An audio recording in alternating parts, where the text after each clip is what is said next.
Hello guys, again, this is Tata Melanie. So, adi anasad ko guys, mo pa dyan paghuman ako og labas ako ang first batch ng mga labunon, man ako pangayhay.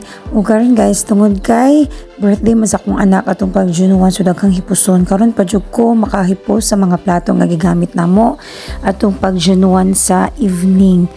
So, tinuod ay jud no, dili dai jud lalim kung usa ka plain housewife. Imagine tibok adlaw na ay mga trabaho ni mo diri sa balay.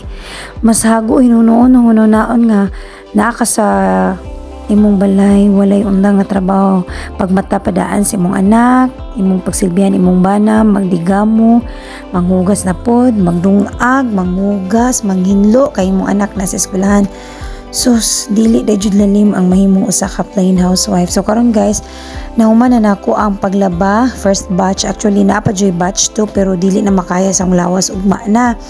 So karon hipos nako sa angay hipuson sa amuang mini kitchen. So unya right after ko ani manghipos, mudong na po ko sa among dirty kitchen kay maglungag ko og saging. So dahil saging nga tinuba ang papa, so ako nang lungagon kay moy akong paniudto. And then, mag-arrange sa kahoy. And then, after mag-arrange, okay, tagaan po na kong time nga mo-relax akong kugalingon. So, matog po ko munap ko mga 30 minutes or 1 hour. And then, mulakaw ko kay nakoy lakon nga importante guys. So, again, salute ko sa tanang mga nan